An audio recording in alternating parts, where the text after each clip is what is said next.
নমস্কার, নিউজ ভ্যানগার্ডের পর্দায় প্রত্যেককে স্বাগত জানাচ্ছি। এই মুহূর্তে আপনাদের সাথে আমি রয়েছি অঙ্কিতা। চোখ রাখছি এই মুহূর্তের গুরুত্বপূর্ণ খবরগুলির দিকে।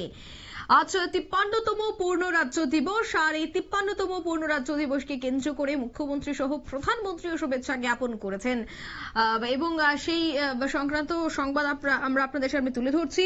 কারণ পূর্ণ রাজ্যের স্বীকৃতি দিবসে রাজ্যবাসীকে শুভেচ্ছা জানালেন প্রধানমন্ত্রী, শুভেচ্ছা জানালেন কেন্দ্রীয় স্বরাষ্ট্রমন্ত্রী অমিত শাহ। বিভিন্ন অনুষ্ঠানের মধ্য দিয়ে দিনটি পালন করছে রাজ্য সরকার। সকাল থেকেই একাধিক অনুষ্ঠানের আয়োজন করা হচ্ছে। তবে এরই মধ্যে পূর্ণ রাজ্যের স্বীকৃতি দিবস উপলক্ষে রাজ্যবাসীকে শুভেচ্ছা জ্ঞাপন করলেন প্রধানমন্ত্রী নরেন্দ্র মোদী। সেই বিষয়ে বিস্তারিত জানবো। টেলিফোন লাইনে যুক্ত হয়ে গেছে প্রতিনিধি সুপ্রীতি মুখার্জি। সুপ্রীতি, পূর্ণ রাজ্যের শুভেচ্ছা জ্ঞাপন করেছেন প্রধানমন্ত্রী এবং স্বরাষ্ট্রমন্ত্রী। তাদের শুভেচ্ছা বিনিময়ে কোন কোন বিষয়গুলো উল্লেখ ছিল, কি জানতে পারছো? শুরুতেই আজকের পূর্ণ রাজ্য দিবসে তোমাকে এবং আমাদের দর্শক বন্ধু তার সাথে বিজ্ঞাপন দাতাদের জানাবো শুভেচ্ছা। আজকে 53তম পূর্ণ রাজ্য দিবস এবং আজকেরই সেই দিন যে দিনে ত্রিপুরা পূর্ণ রাজ্যের মর্যাদা পায় এবং সেই সালটা ছিল 1972। এই যে 1972 সালের 21 জানুয়ারি পূর্ণ রাজ্যের স্বীকৃতি পেল ত্রিপুরা, তার আগে 1949 সালের তোমার 15ই অক্টোবর যখন ত্রিপুরা বা ভারতের অন্তর্ভুক্ত হলো।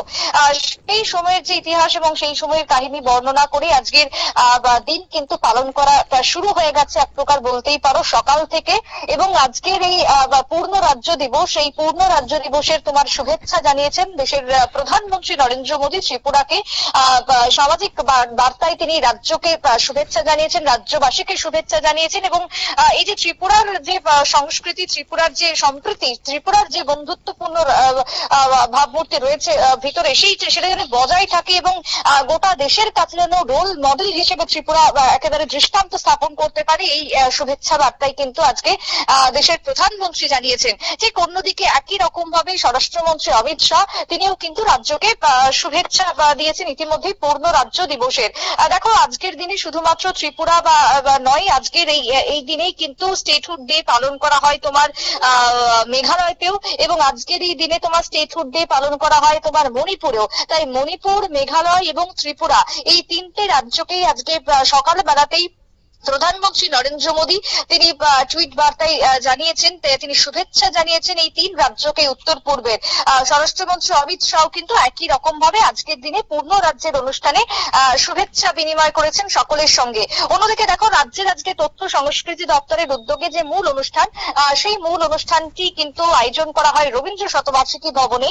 ঠিক সকাল 11টায় আজকের এই মূলত যে মূল অনুষ্ঠানটি রয়েছে সেটি পালন চলছে এখনো পর্যন্ত। সেখানে মূল অনুষ্ঠানের আয়োজন চলছে, যেখানে উপস্থিত রয়েছেন রাজ্যের মুখ্যমন্ত্রী মানিক সাহা, সেখানে উপস্থিত রয়েছেন রাজ্যের অন্যান্য দপ্তরের মন্ত্রীরা, এবং ঠিক একই রকম ভাবে সেখানে কিন্তু উপস্থিত রয়েছেন রাজ্যের মুখ্য সচিব জে.কে সিনহা থেকে শুরু করে রাজ্য পুলিশের মহানির্দেশক অমিতাভ রঞ্জন, সকল ডিগনিটারিজরা কিন্তু আজকে উপস্থিত রয়েছেন রবীন্দ্র ভবনের এই অনুষ্ঠানে।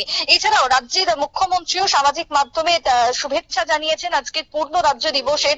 প্রত্যেকের সাথে আজকের দিনকে ভাগ করে নেওয়া হচ্ছে। রাজ্যের নানান রকম ভাবে কিন্তু এই দিন এক প্রকার পালন শুরু হয়ে গেছে। সুতরাং আজকের দিনের যে গুরুত্ব, আজকের দিনের যে ঐতিহ্য রয়েছে, এই যে 53টা বছর পার করলো ত্রিপুরা পূর্ণ রাজ্যের, সেই পূর্ণ রাজ্যের দিনকে কিভাবে ত্রিপুরা ভারতের মধ্যে অন্তর্ভুক্ত হলো, কিভাবে এই ত্রিপুরা তারপর থেকে এগিয়ে চলেছে এবং কিভাবে দিনের পর দিন ত্রিপুরার যে গরিমা সেটা বৃদ্ধি পাচ্ছে, এই সবটাই কিন্তু আজকে রবীন্দ্র ভবনের এই আলোচনার মধ্য দিয়ে উঠে আসছে। তারই সাথে রাজ্যের এই সৌহার্দ্য, রাজ্যের এই তোমার যে সৌহার্দ্যপূর্ণ সম্পর্ক রয়েছে তা যাতে বজায় থাকে, সেটাই কিন্তু আজকের দিনে দাঁড়িয়ে কামনা উঠে আসছে সকলের দিক থেকে। সুতরাং দেখো, পার্বত্য রাজ্য এই যে ছোট্ট ত্রিপুরা, তার প্রাকৃতিক সৌন্দর্য, তার ঐতিহ্য, তার সংস্কৃতি খুবই সমৃদ্ধ। তাই সবকিছুকে কেন্দ্র করেই কিন্তু আজকে অনুষ্ঠানের মধ্য দিয়ে পূর্ণ রাজ্য দিবস পালন করা হচ্ছে এবং তার সাথে চলছে একের পর এক শুভেচ্ছা বিনিময়। দেখো, পূর্ণ রাজ্যের দিন বা আজকে ত্রিপুরাবাসীর জন্য একটা ঐতিহাসিক দিন বলতে পারি, এবং প্রত্যেককে মনে রাখতে হবে যে পূর্ণ রাজ্য দিবস শুধু একটি প্রতীক নয়, ত্রিপুরাকে নানান বিষয়ে কেন্দ্র করে ত্রিপুরাকে এগিয়ে নিয়ে যাওয়া, ত্রিপুরাকে স্বনির্ভর করে তোলা, এই মানসিকতার মধ্য দিয়ে দিনটিকে পালন করতে হবে, সামনের দিকে এগিয়ে যেতে হবে। এই বক্তব্যই কিন্তু আজকে রবীন্দ্র ভবন থেকে উঠতে শুরু করেছে মন্ত্রী, বিধায়ক থেকে শুরু করে ঊর্ধ্বতন আধিকারিকদের দ্বারা। সুতরাং আজকের এই পূর্ণ রাজ্যের দিবস, আজকের দিন কিন্তু একেবারে ত্রিপুরাবাসীর জন্য অন্যতম একটি দিন। এই দিন পালন হচ্ছে সকাল থেকেই। অঙ্কিতা, ধন্যবাদ সুপ্রীতি। অর্থাৎ সকাল থেকে পূর্ণ রাজ্যের স্বীকৃতি দিবস পালন করা হচ্ছে। রাজ্যব্যাপী একাধিক কর্মসূচি হাতে নেওয়া হয়েছে। ত্রিপুরা তথ্য সংস্কৃতি দপ্তরের পক্ষ থেকেও বিভিন্ন অনুষ্ঠানের আয়োজন, তার সাথে সাংস্কৃতিক বিভিন্ন অনুষ্ঠান চলছে এবং রাজ্যের যে ঐতিহ্য, যে সংস্কৃতি, সেই সংস্কৃতি আবারও ফুটিয়ে তোলা। এছাড়া এই যে 53 বছর পালন হচ্ছে, 53 বছর 53 বছর পূর্তি উপলক্ষে যে কর্মসূচি রাজ্য জুড়ে পালন করা হচ্ছে, সেই কর্মসূচিকে কেন্দ্র করে সকাল থেকেই কিন্তু রবীন্দ্র ভবন থেকে মূল অনুষ্ঠানটি শুরু হয়েছে। তারপর রাজ্যের বিভিন্ন জায়গায় বিভিন্ন অনুষ্ঠানের মধ্য দিয়ে কিন্তু এই দিনটি উদযাপন হবে। নিয়ে নিচ্ছে এই মুহূর্তে ছোট্ট একটি বিজ্ঞাপন বিরতি, সঙ্গে থাকুন।